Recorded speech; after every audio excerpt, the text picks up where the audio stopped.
sejam todos bem-vindos, alunos aí da sexta fase da EJA. É muito bom ter todos vocês aqui conectados à nossa aula.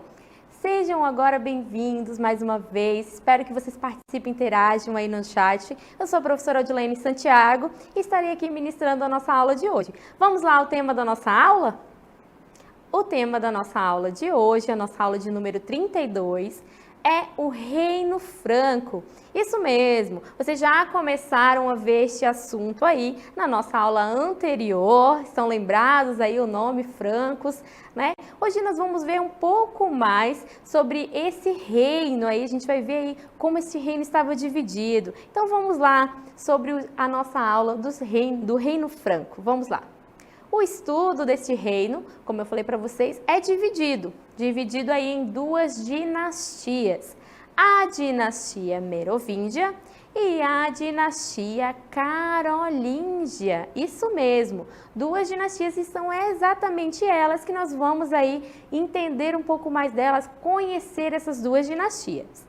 Então vamos lá, né? Lembrando que essas duas dinastias são muito importantes quando nós falamos aí dos povos francos, né? Então a gente vê aí que a primeira dinastia, a dinastia Merovíngia, que tem esse nome em homenagem ao avô, né, do rei Clovis, o Meroveu, que tem grande destaque aí na história, ela se inicia essa dinastia em 481, quando Clovis foi coroado rei. E ela vai ser aí consolidada em 496, quando ele, com 30 anos, né, vai se converter ao cristianismo. Isso mesmo, vai ali passar a ter essa religião, né, vai aceitar esta religião como sua. E ele fez isso influenciado pela sua esposa, a Clotilde. Então esse momento é um marco importante, né, ali de consolidação dessa dinastia merovíngia.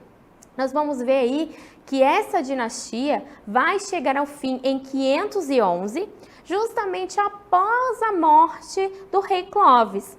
Né? A gente observa que após a morte do rei Clovis, esse reino vai ser dividido entre os seus filhos, os seus 4 filhos, né? E esses seus 4 filhos ali vão estar em constantes rivalidades, né? Eles vão estar preocupados ali com seus prazeres, né? Com a questão da ociosidade, ou seja, eles não vão estar muito preocupados ali em cumprirem, né, as suas funções como governantes. Por isso, por eles não terem essa preocupação, né, ali de estar cumprindo as suas funções como governantes, eles vão ser chamados de reis indolentes. Isso mesmo, gravem aí, reis indolentes, porque eles estavam preocupados ali com seus prazeres, com a questão da ociosidade, não estavam ali levando em consideração, né, se preocupar com a administração. Então, por isso foram chamados aí de reis indolentes, desculpa. A gente vê aí que a partir desse momento, né, como eu posso dizer, os reis não estavam se preocupando com essa parte, surgem ali, né, pessoas que vão ganhar importância. Essas pessoas vão ser os chamados mordomos do paço, ou, né, em alguns livros aí a gente vê os chamados majordomos, né, que vão ganhar importância porque vão aí justamente, né, indicados pelo rei, vão ser escolhidos pelo rei, né, e eles vão aí ganhar essa importância por ajudar nessa administração ali, né, do paço. E a gente vê que um dos nomes de destaque é Carlos Martel, que ele vai ter o destaque justamente porque ele vai deter a expansão islâmica e vai tornar ali um grande defensor, né, vai se tornar um grande defensor da cristandade, né? Ele vai derrotar os árabes, impedindo que esses árabes, né, aí promovam a islamização do Ocidente, então ele vai ganhar muito destaque. Já nós podemos ver que a partir daí as coisas começam a mudar, né? A gente vê que o Pepino Breve, que era filho de Carlos Martel, vai ali passar por um processo que a gente chama de usurpar. Ele usurpou o poder do último rei merovíngio e pôs fim ali aquela dinastia, aquela primeira dinastia que nós estamos vendo na aula de hoje, que é a dinastia merovíngia. Então, quando Pepino assume aí, né, começa uma outra dinastia. Tem fim a dinastia Merovingia e tem início outra dinastia, que é a dinastia Carolíngia, né? A gente vê que ela foi iniciada justamente aí com Pepino, chamado Pepino o Breve, filho de Carlos Martel, né? Mas quem vai consolidar essa dinastia, vai deixar ela ainda mais forte, vai ser o filho do Pepino Breve, que é o Carlos Magno, que ele vai impor aí, né, essa conversão forçada ao cristianismo aos seus povos vizinhos. Então a gente traz aí as imagens aí de Pepino o Breve e também de Carlos Magno, que vão ser aí os dois grandes nomes, né, da dinastia carolíngia. A gente vê que a partir do momento que Pepino o Breve assume, a gente vê aí que tem início a dinastia carolíngia e que vai ser consolidada aí com o seu filho, né, o Carlos Magno. Então, a gente vai observar aí que com a meta de dominação e também de cristianização, Carlos Magno, né, vai montar aí um império a serviço da igreja. E isso aí vai perdurar até a sua morte, em 814. Ele vai deixar aí o seu legado para os seus filhos, né? A gente vai ver aí que o seu filho, Luís, o Piedoso, né? A gente vê aí que vai ser um grande nome, né? Que vai receber aí esse legado deixado pelo seu pai. Então, a gente observa aí, né? Vamos voltar aí à nossa cartela anterior, por favor. Que o seu filho Luís, o Piedoso, né, vai ali administrar tudo deixado pelo seu pai. E vai haver nesse momento a divisão, né, desse território aí pelo Tratado de Verdun, lá em 1843, após a morte de Luís. Então Luís recebe do seu pai, né, todo esse legado, e quando ele vem a morrer, né, quando ele morre, Luís, né, o Piedoso morre, a gente observa aí que vai haver, né, um tratado para dividir todo esse território. E a gente vai ver ele mais à frente, né, a gente vai ver daqui a pouquinho falar um pouco mais sobre esse tratado. Né? Então, falando mais características desse Império Carolíngio, esse império também ficou conhecido, né, como o Império de Carlos Magno, né? Lembrando que foi aí no período de Carlos Magno que vai haver essa consolidação aí, né? Então foi um momento de maior esplendor do Reino Franco. A gente observa que a Igreja Católica, ela vai ver em Carlos Magno, né, essa questão, essa perspectiva de continuidade do Império Romano do Ocidente. Né? Então ele vai ver ele na figura do Carlos Magno como se o Império Romano do Ocidente fosse ali perdurar, né? Fosse ter uma continuidade. E ele foi coroado ali no Natal de 800 como imperador. Então um marco muito importante, nesse momento, né, de festividade, uma festividade muito importante para a igreja, né, aí a comemoração do Natal, e é nesse momento que ele vai ser coroado. Então tudo ali envolto nessa questão ali, né, religiosa.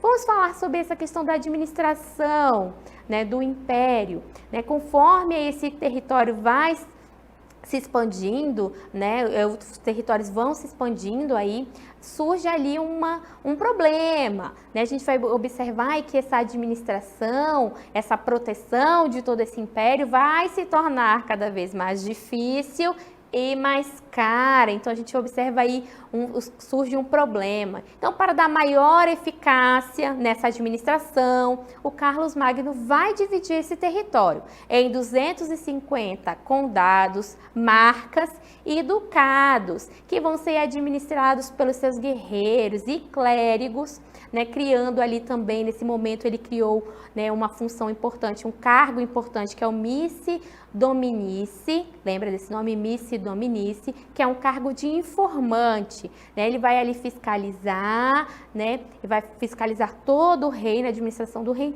e vai ali informar. Então a gente vê essa divisão, trouxe para vocês essa divisão, né? As marcas, os ducados e os condados. Observem que o nome desses territórios, né, vão estar ligados ao nome também dos títulos que esses proprietários recebem. Olha, as marcas, que eram ali territórios de fronteiras, elas eram ali em sua maioria dados aos líderes militares, que ganharam o título de marquês. Então, aqueles que vão cuidar desse território, né, chamados marcas, marqueses. Os ducados, né, vão ficar ali com os duques, né, que são os territórios ali próximos às fronteiras. Já os condados, que vão ser administrados pelos condes, né, vão ser as demais regiões. Então, observe aí que o nome dado a esses territórios, né, as marcas, os ducados e os condados, vão também, né, ser nomes aí que vão lembrar a gente dos títulos, né, do marquês, do duque e do conde. Então, a gente quando associa aí uma coisa à outra, né? Um marco muito importante desse período aí do Império Carolíngio é a questão do Renascimento Carolíngio. O que foi, professor, esse Renascimento Carolíngio?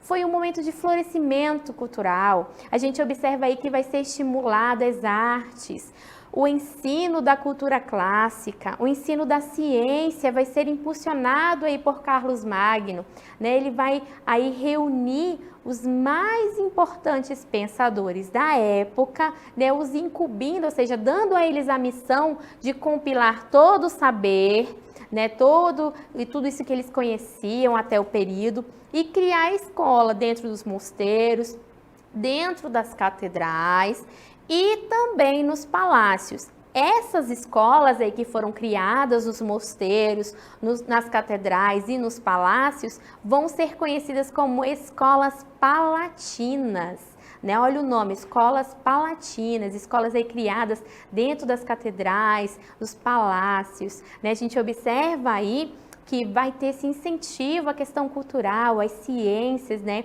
Então vai ter, esse é um marco muito importante, um destaque muito importante, né? Esse Renascimento Carolíngio.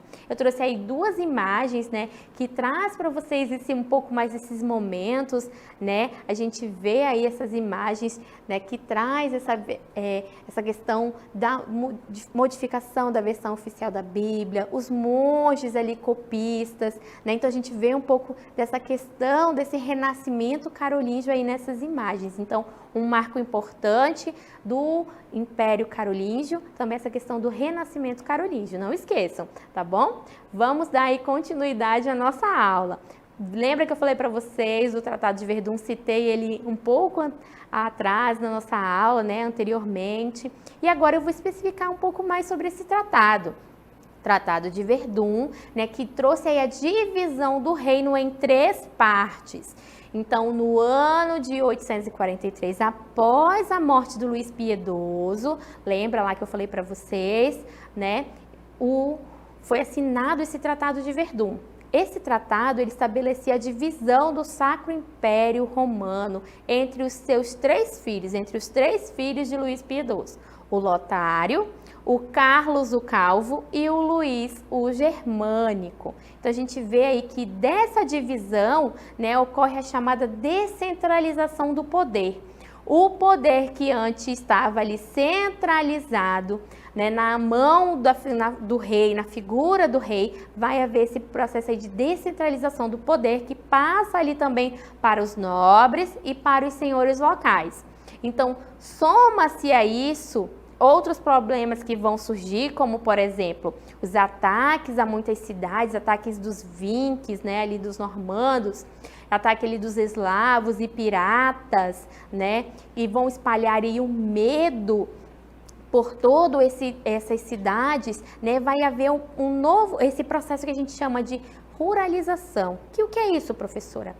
Vai reduzir a vida ali urbana. Então, vai forçar a população a procurar outras regiões para viver, para morar. Então, nesse processo aí, vai haver a migração da população aí, vai sair fugida desses ataques, desse medo, né? Vai migrar ali das cidades para o campo, e muitos deles receberam aí, né, a gente observa também esses territórios. Então, essa migração nós vamos chamar de ruralização, né? Então, ocorre aí nesse momento. Então, espero que todos vocês aí tenham gostado da nossa aula. Foi muito boa, muito cheia de detalhes, mas é muito bom ver todos vocês aí conectados participando da nossa aula. Vamos agora à nossa DLI, vamos lá.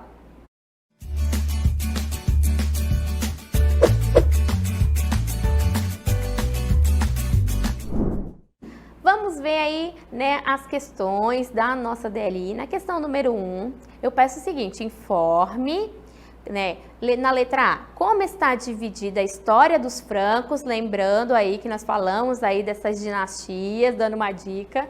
A letra B, a gente quer saber quem consolidou a dinastia carolíngia, em que momento foi consolidada essa dinastia carolíngia. E na segunda questão, vocês vão explicar o que foi esse renascimento carolíngio. Então participem aí no chat, eu vou deixar um tempinho para vocês aí responderem essa DLI e daqui a pouco a gente retorna. Vamos lá.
Estamos aí de volta, deixei um tempinho para vocês aí refletindo sobre as nossas questões. Espero que vocês tenham aí participado, né, no chat, tirado as dúvidas. Quero agradecer aí a presença, a participação de todos vocês aí no nosso chat. Quero agradecer vocês estarem conectados à nossa aula. Vamos lá, a nossa primeira questão. Vamos lá, ela. A nossa primeira questão diz o seguinte: informe na letra A como está dividida a história dos francos. Vi que muitos de vocês aí responderam essa questão bem simples, né? Lembrando aí que foi dividida em duas dinastias importantes aí, a gente viu, né? Essas duas dinastias, dinastia Merovingia e Carolíngia, né? A gente pode observar aí. E a letra B, quem consolidou essa dinastia carolíngia? Então vamos aí, eu trouxe para vocês um gabarito, né, para que vocês aí fixem bem a resposta. Agradeço a todos que estão aí participando. Essa participação de vocês é muito importante na nossa aula. Então, agradeço a todos vocês aí mais uma vez. Na letra A, como eu falei para vocês, a história dos francos pode ser dividida em dois momentos representados por duas dinastias. Lembra que eu falei para vocês? A dinastia Merovingia e a dinastia Carolíngia, isso mesmo. Então, parabéns a todos vocês aí que acertaram essa letra A. Bem simples, né? A letra B, eu pedia para vocês dizerem quem foi aí que consolidou essa dinastia carolíngia.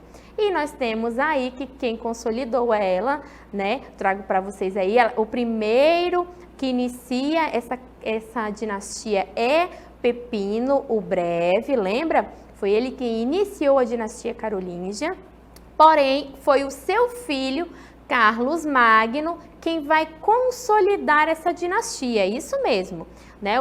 O Pepino o Breve inicia a dinastia, mas quem vai consolidar essa dinastia é seu filho, Carlos Magno. Muito bem para todos vocês aí que estão participando. Foi aí Carlos Magno que vai impor essa conversão forçada do cristianismo a todos os povos ali vizinhos a ele.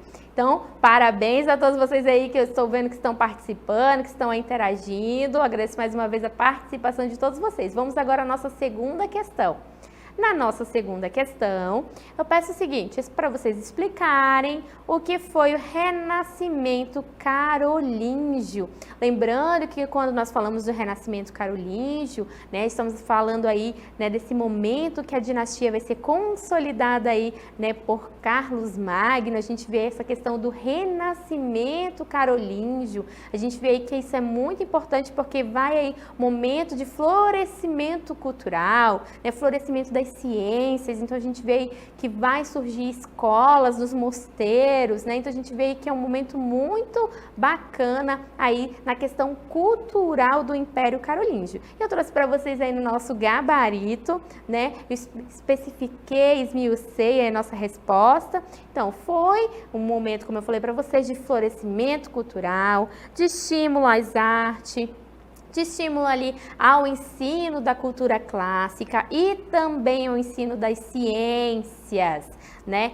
Carlos Magno, como eu falei para vocês, que foi quem consolidou aí essa dinastia carolíngia, ele vai impulsionar, não esqueça, é ele que vai impulsionar todo esse momento aí, né, esse momento de florescimento cultural, de estímulo à arte, de estímulo aí, né, do ensino das culturas clássicas e também das ciências. Então é ele que vai impulsionar esse momento, ele vai reunir ali os mais importantes pensadores da época, né, dando ali a eles a missão, incumbindo eles, né, ali dando a eles essa missão de compilar e de selecionar todo o saber, né, que tinha ali até esse período, todo o conhecimento que eles tinham e criar ali escolas, né? A gente vai observar aí que é o momento ali que ele vai criar nas escolas e também nos mosteiros, né, dentro das catedrais, dentro dos palácios, as escolas conhecidas como escolas palatinas, viu? Eu agradeço aí vocês que estão participando, é muito bom ter toda essa participação de vocês, espero que vocês tenham acertado aí as respostas. Espero que vocês tenham gostado da nossa aula, é sempre muito bom ter todos vocês aqui conectados. Agora vocês vão ficar aí com a nossa próxima aula de História, né? A gente vai ir para a 7ª fase do EJA com o professor Ananias. Aguardo vocês nas nossas próximas aulas. Até lá!